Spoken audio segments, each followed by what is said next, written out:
Jadi niat itu tempatnya di hati, ketentuannya. Tempatnya di hati. Yang kedua, muqtarinan bi fi'lihi. Itu ketentuan niat. Berbarengan niat itu dengan perbuatan pertama rukun salat. Apa rukun pertama salat? Takbiratul ihram. Dia muqtarinan. Qasdu syai'in muqtarinan bi fi'lihi. Itu niat itu dalam pengertian para ulama fikih. Maka mesti ketika kita berniat itu bersamaan dengan takbiratul ihram. Bukan sebelum, bukan sesudahnya, tapi bersamaan. Maka saat takbiratul ihram 3 yang dikerjakan. 2 rukun, 1 sunnah. Apa 2 rukun? Pertama baca Allahu Akbar, yang kedua berniat. Yang sunnah mana? Mengangkat tangan. Jadi bacaannya itu kapan? Bersamaan dengan takbiratul ihram. Apakah mungkin? Mungkin. Kenapa? Tempatnya beda. Yang satu di hati, yang satu di mulut. Baca takbir dengan mulut, niat di hati. Allahu Akbar. Lisan baca takbir, hati berniat. Saya niat salat maghrib bersama imam. Saya niat salat isya bersama imam. Dalam hati. Mulut baca takbir, tangan angkat. Jadi 2 rukun, 1 sunnah sekaligus ketika takbiratul ihram. Paham? Ketika wudu, kapan niat kita? Bersamaan dengan pekerjaan rukun pertama dalam wudu. Apa dia? Basuh muka. Maka saat basuh muka, tangan kita membasuh muka, hati kita berniat mengerjakan wudu. Saat mandi wajib, pertama kita basahkan badan kita dengan air. Setelah kita wudu, lalu kita basahkan, baik dengan shower, baik dengan gayung, atau kita masuk ke dalam, orang di kampung kan di sungai kan, masuk ke sungai, masuk dalam bak, masuk kolam renang. Bersamaan dengan pertama kita masuk, niat di hati, nawaitul ghusla li raf'il hadatsil akbari fardhan lillahi ta'ala. Saya niat mandi wajib fardu lillahi ta'ala. Dalam hati, pekerjaannya basuh badan dengan air yang diratakan dengan tangan. Niat yang benar itu sesuai ketentuan bila bersamaan dengan takbir. Bila niat sebelum takbir itu belum terpenuhi secara fikih, Pak. Bapak niat Allahu Akbar itu tidak ada niat saat bersamaan dengan takbir itu, niat dalam hati. Tapi sebelum takbir seperti yang ditanya pertama tadi. Usolli fardal maghribi di mulut sebelum kita takbir. Itu secara fikih belum disebut niat, Pak. Yang Bapak baca seperti itu belum disebut niat. Tapi jika, ini yang kedua bentuknya, takbir kita berniat di hati, sebelumnya kita bacakan niat tadi dengan mulut kita, itu yang kedua itu menurut mazhab Imam Syafi'i sunnah hukumnya. Membantu hati kita dengan mengucapkan niat dengan lisan.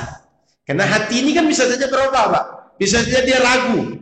Bisa saja dia ketika berniat itu, ini 2 rakaat apa 3? Ini isya apa maghrib? Kan bisa saja ragu, Pak. Kita kondisionalkan hati kita, kita persiapkan hati kita agar tidak ragu sebelum takbir kita baca niat dengan lisan kita. Sholli fardal isya'i 4 raka'atin mustaqbilul qiblati ma'muman lillahi ta'ala. Lalu kita baca Allahu Akbar. Di situ niat dalam hati. Itu yang pertama sunnah, yang di hati tadi wajib. Tapi kalau yang di depannya saja dibaca saat takbir tidak baca niat, belum terpenuhi secara hukum fikih. Paham?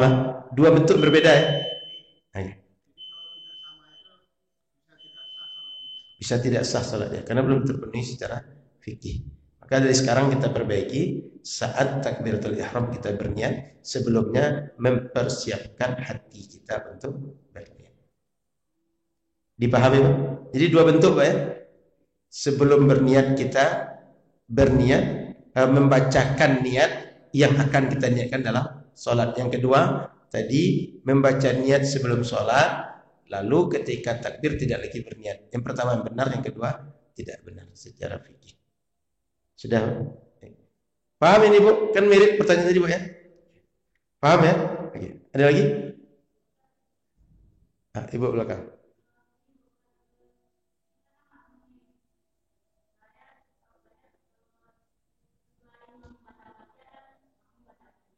Ya.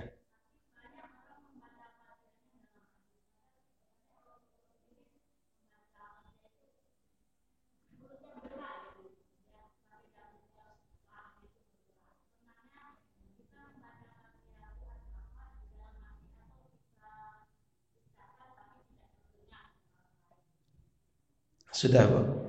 Semua bacaan solat itu mesti dianggap sebagai bacaan rukun atau sunat, dia terlafaz dari mulut kita. Terdengar ada suara yang keluar.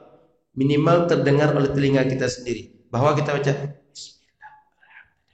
Terdengar oleh ini. Bahwa ada suara yang keluar membaca bacaan bunyinya Bismillah, Alhamdulillah atau bacaan yang lain. Kalau tidak seperti itu tak dihitung bacaan dia, Bu.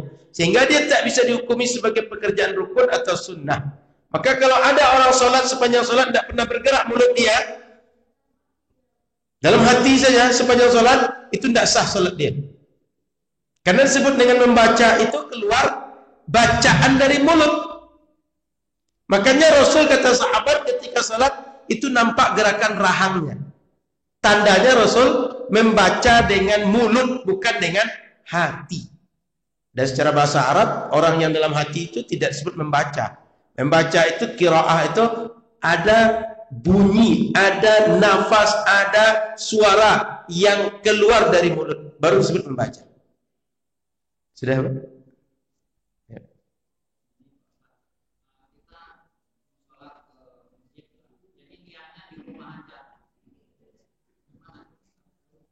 Enggak dianggap niat dia, Pak. Karena tadi saya jelaskan bahwa niat itu secara pengertian hukum fikih adalah qasdu syai'in, kita menyengaja atau bermaksud melaksanakan suatu ibadah, dalam hal ini salat. Kita bermaksud melaksanakan salat, tapi maksud itu mesti kita kemukakan, mesti kita tunjukkan, mesti kita hadirkan bersamaan dengan pekerjaan pertama dari salat kita. Apa pekerjaan pertama salat? Takbiratul ihram. Kalau seandainya dari rumah dia niat, Pak, dari rumah itu dia sampai ke masjid nggak boleh bicara, Pak. Kalau bicara bisa batal sholat dia. Kan orang sholat nggak boleh bicara kan? Kalau dia makan permen itu sholatnya batal, Pak. Kan orang sholat nggak boleh makan-makan kan?